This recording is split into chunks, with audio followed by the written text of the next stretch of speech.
বন্ধুরা, আজকে একটি গল্প বলবো। এই গল্পটি একজন অন্ধ রাজাকে নিয়ে, যেখানে তার রাজ্যে কোনো ঝামেলা বা সমস্যা ছিল না। সমস্ত লোক সেই রাজার প্রতি খুব খুশি ছিল এবং তাদের জীবনে এমন একজন ভালো রাজা পাঠানোর জন্য তারা ভগবানকে ধন্যবাদ জানাতো। রাজা অক্ষম ছিলেন, তার চোখ ছিল না এবং পাও ছিল না, তবুও রাজার কোনো অনুশোচনা ছিল না। একদিন রাজা তার প্রাসাদের বারান্দায় তার পূর্বপুরুষদের ছবি দেখে হাঁটছিলেন আর ভাবছিলেন যে আমার বাবা এত সাহসী, আমার পিতামহ এত সাহসী, আমরা এমন একটি সাহসী পরিবারে জন্ম নেওয়ার সুযোগ পেয়েছি, তার জন্য ভগবানকে ধন্যবাদ। রাজা সব ছবি দেখে শেষ ছবিতে পৌঁছে গেলেন এবং তারপর সেই ফাঁকা জায়গা দেখে চিন্তিত হয়ে পড়লেন, কারণ তিনি জানতেন যে এখন এখানে যে ছবি দেখা যাবে তা তারই হবে। কিন্তু রাজা চিন্তিত ছিলেন না যে তিনি মারা যাবেন। তিনি চিন্তিত ছিলেন সেখানে যখন তার ছবিটি লাগানো হবে তখন তাকে সেখানে কেমন দেখাবে। রাজার এক চোখ ও এক পা না থাকায় তিনি চিন্তিত হয়ে পড়ে গেলেন এবং ভাবতে লাগলেন যে এই ফ্রেমগুলিতে এত চমৎকার চিত্রকর্ম আছে, কিন্তু আমার এক চোখ ও এক পা না থাকায় আমার ছবিটি সবচেয়ে খারাপ দেখাবে। দেখার পর রাজা ভাবলেন, আমার মৃত্যুর পর আমি জানি না কী ধরনের চিত্রকর্ম তৈরি হবে। এই কারণে তিনি সিদ্ধান্ত নিলেন এখানে তিনি এমন একটি ছবি লাগিয়ে রেখে যেতে চান যা তার মৃত্যুর পরে সবাই দেখে তার সমগ্র বংশের সঙ্গে তাকেও প্রশংসা করে।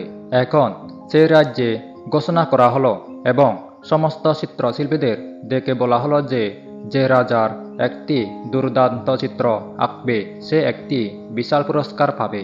এখন সমস্ত চিত্রশিল্পীরা রাজ্যে ছিলেন, তারা সকলেই এসেছিলেন এবং সেই চিত্রশিল্পীরা জানতেন যে একটি দুর্দান্ত চিত্র তৈরি করলে প্রচুর পুরস্কার পাওয়া যাবে। কিন্তু যে রাজার চোখ এবং পা নেই তার কিভাবে একটি দুর্দান্ত ছবি তারা আঁকবেন? চিত্রশিল্পীরা ভাবছিলেন পুরস্কারের কথা জানা নেই, কিন্তু জমকালো চিত্রকর্ম না করলে এবং রাজা রাগান্বিত হলে শাস্তি দেওয়া হবে। সেজন্য বড় বড় চিত্রশিল্পীরাও এই কাজে এগিয়ে আসেননি। তখন এক ছেলে বলল, রাজামশাই, আমি আপনার ছবি বানাতে চাই, আমাকে 24 ঘন্টা সময় দিন। এখন বড় বড় সব চিত্রকররা অবাক হয়ে গেল যে এই ছেলেটা কি পেন্টিং বানাবে, আর যদি সেই ছবিটা রাজার পছন্দ না হয় তাহলে সে অবশ্যই শাস্তি পাবে। রাজা বললেন, ঠিক আছে, তুমি বানিয়ে নিয়ে এসো। পরের দিন ছেলেটি একটি ছবি তৈরি করতে যাচ্ছিল এবং দরবার পুরোপুরি ভর্তি হয়ে গেল।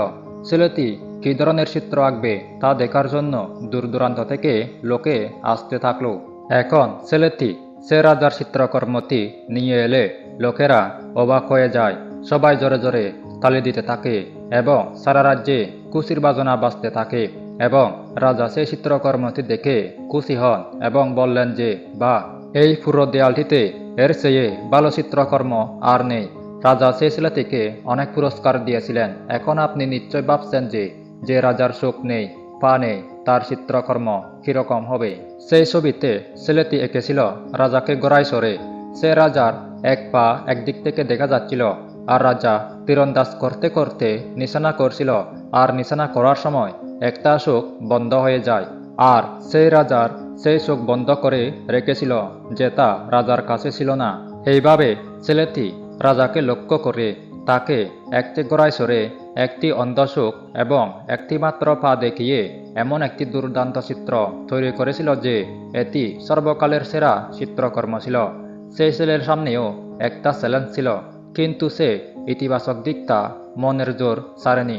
আপনি জীবনের যেখানেই থাকুন না কেন, আপনি যে সংকটেই থাকুন না কেন, আপনি যে পরিস্থিতিতেই থাকুন না কেন, আপনি যদি কখনোই ইতিবাচক দিক ছেড়ে না যান তাহলে বিশ্বাস করুন আপনি সেই সংকট থেকে বেরিয়ে আসবেন। জীবনে আশা ত্যাগ করবেন না, কারণ কেউ যদি আশা ছেড়ে দেয় তবে জীবন তাকে ছেড়ে যায়। প্রতি মুহূর্তে ইতিবাচক থাকুন, সুখী হন অপরের আশীর্বাদে এবং আপনার প্রিয়জনের ভালোবাসায়। আপনার ভালো এবং আন্তরিক পরিশ্রম দিয়ে এমন কিছু করুন যা বিশ্ব আপনার মতো করতে চায়। তো বন্ধুরা, ভিডিওটি ভালো লাগলে ভিডিওটিতে একটি লাইক দিতে ভুলবেন না, এবং আপনি যদি চ্যানেলে নতুন হয়ে থাকেন তাহলে চ্যানেলটি সাবস্ক্রাইব করে পাশে থাকা বেল আইকনে ক্লিক করবেন।